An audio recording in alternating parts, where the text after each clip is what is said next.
दोस्तों अपने पिछले वीडियो में हमने इंडिया की डेवलपमेंट में इनकम टैक्स पेयर्स द्वारा किए जा रहे कंट्रीब्यूशन को हाईलाइट किया था। गवर्नमेंट डेटा के अनुसार इंडिया के टोटल टैक्स रेवेन्यू का 26% केवल 1 या 2% कंट्रीब्यूट कर रहे थे। यदि गवर्नमेंट सोर्सेज पे बिलीव करें तो 2020 से 2021 फिजिकल ईयर के दौरान इंडिया ने डायरेक्ट टैक्सेस के माध्यम से 9.45 ट्रिलियन रुपीस कलेक्ट किए थे। इस अमाउंट में 4.71 lakh crore rupees income tax payers द्वारा कंट्रीब्यूट किया गया था।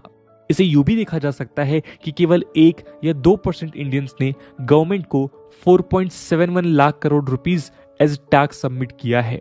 इन्हीं आंकड़ों ने हमारे देश में इनकम टैक्स को एबॉलिश करने या ना करने की डिबेट को नई दिशा दी, जिसे हमने अपने प्रीवियस वीडियो में डिस्कस किया है।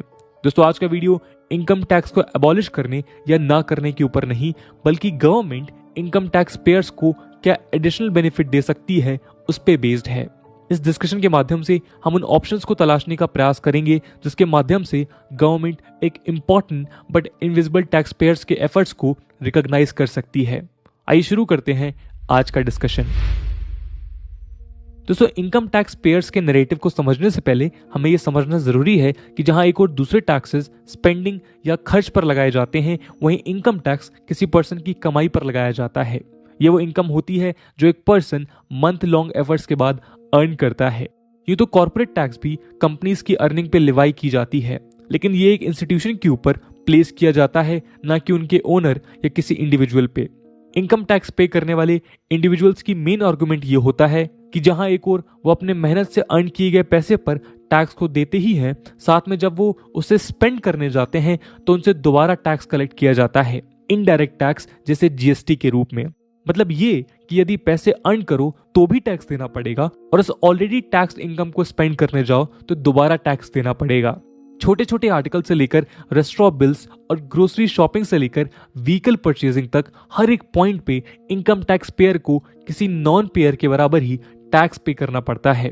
इस डायलेमा को सॉल्व करने के लिए कई एक्सपर्ट्स ये सजेस्ट करते हैं कि चूंकि इंडिया में इनकम टैक्स पेयर्स की पॉपुलेशन काफी कम है, हम यदि चाहें तो उन पे दूसरे इनडायरेक्ट टैक्सेस लोअर रेट पे लिवाई कर सकते हैं।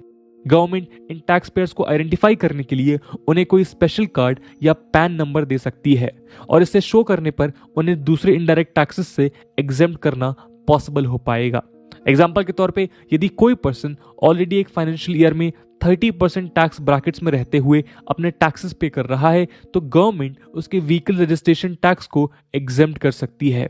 यूं तो व्हीकल रजिस्ट्रेशन टैक्स सारे स्टेट के अलग होते हैं, लेकिन पर्सनल व्हीकल के लिए ये 8 से 15% के आसपास ही रहते हैं।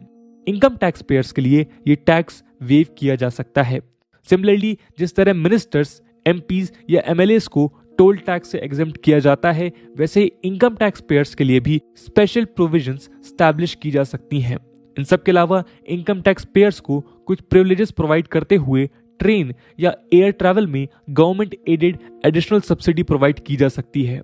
यदि ऐसे स्टेप्स गवर्नमेंट को कॉम्प्लिकेटेड नजर आते हैं तो आर्कियोलॉजिकल साइट्स, ट्रैवल परमिट और गवर्नमेंट बिल्डिंग्स में चार्ज किए जाने वाले टिकट्स या एंट्रेंस फीस से भी उन्हें एग्जेम्प्ट किया जा सकता है।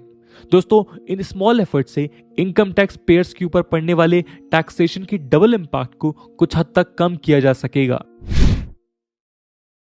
दोस्तों हमारे देश की majority of tax payers private companies में एम्प्लॉयड हैं। ये जो देश की कई रेप्यूटेबल फर्म्स एक स्टेबल एम्प्लॉयमेंट के अलावा कई दूसरे बेनिफिट्स प्रोवाइड करती हैं, लेकिन ऐसे फर्म्स की संख्या काफी कम है।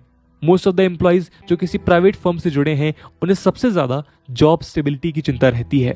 इसके अलावा कंपनीज उन्हें bare minimum social security schemes जैसे हेल्थ या लाइफ इंश्योरेंस प्रोवाइड कर अपनी जिम्मेदारी पूरी कर देती है। इन एम्प्लॉयज की कंडीशन को देखते हुए कई इकोनॉमिस्ट यहाँ गवर्नमेंट इंटरफेरेंस की डिमांड करते हैं। उनके अनुसार एम्प्लॉयज का ये सेक्शन ही गवर्नमेंट को इनकम टैक्स पे करता है। गवर्नमेंट की यहाँ ये जिम्मेदारी बनती है कि यदि किसी कारणवश एक रेगुलर इनकम टैक्स पेयर की जॉब चली जाती है, तो जब तक उसे दूसरी जॉब ना मिल जाए तो उसे एक मिनिमम अनएम्प्लॉयमेंट अलाउंस प्रोवाइड किया जाए। इसके अलावा हेल्थ और लाइफ इंश्योरेंस जैसी एमिनिटीज गवर्नमेंट अपने एंड से प्रोवाइड कर टैक्स पेयर्स के मोराल को बूस्ट कर सकती है। दोस्तों इस डोमेन में कई वेस्टर्न कंट्रीज अपने इनकम टैक्स पेइंग पॉपुलेशन को ये बेनिफिट्स प्रोवाइड करती हैं। स्वीडन जैसी कंट्रीज ने जॉब नेचर को आइडेंटिफाई करते हुए ऐसे वेरियस इन्वेस्टमेंट फंड्स इनिशिएट किए हैं जिसमें मेंबर पर मंथ एक फिक्स अमाउंट कंट्रीब्यूट करता है और किसी कारणवश यदि उसकी जॉब चली जाती है तो अनएम्प्लॉयड रहने के पूरे ड्यूरेशन तक उसे गवर्नमेंट द्वारा फिक्स्ड मंथली अलाउंस प्रोवाइड की जाती है। इस एफर्ट से न केवल टैक्स पेयर्स गवर्नमेंट स्कीम्स में बढ़ चढ़कर हिस्सा लेते हैं, बल्कि गवर्नमेंट जैसे स्ट्रॉन्ग सपोर्ट के कारण वो अपनी लाइफ में जॉब चेंज करने जैसे क्रिटिकल डिसीजंस भी ले पाते हैं। इसके साथ कई एक्सपर्ट्स इस बात पे भी जोर देते हैं कि इनकम टैक्स पेयर्स के बच्चों को गवर्नमेंट इंस्टीट्यूशंस और कॉलेजेस में फ्री एजुकेशन प्रोवाइड करनी चाहिए। ये तो हमारे देश के कई government institution negligible fee charge करते हैं, लेकिन टेक्निकल और मेडिकल कॉलेजेस की फी दूसरे इंस्टीट्यूशंस के कंपेयर्ड काफी हाई होती है। ऐसे में गवर्नमेंट इनकम टैक्स पेयर्स के बच्चों को इन कॉलेजेस में भी फ्री एजुकेशन प्रोवाइड कर टैक्स पेयर्स को इनडायरेक्ट रिलीफ प्रोवाइड कर सकती है। इन सब के अलावा कई एक्सपर्ट्स का यह भी मानना है कि लोकल गवर्निंग बॉडीज जैसे ग्राम पंचायत, पंचायत समिति और जिला परिषद जैसे रिप्रेजेंटेटिव बॉडीज में टैक्स पेयर्स को इंटीग्रेट करना चाहिए।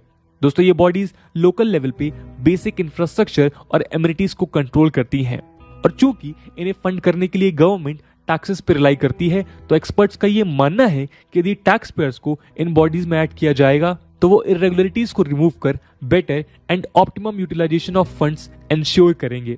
इसके अलावा एक इनकम टैक्स पेयर जिसे सोसाइटी किसी भी वे में रिकॉग्नाइज नहीं करती, उसे एक वॉइस भी मिलेगी।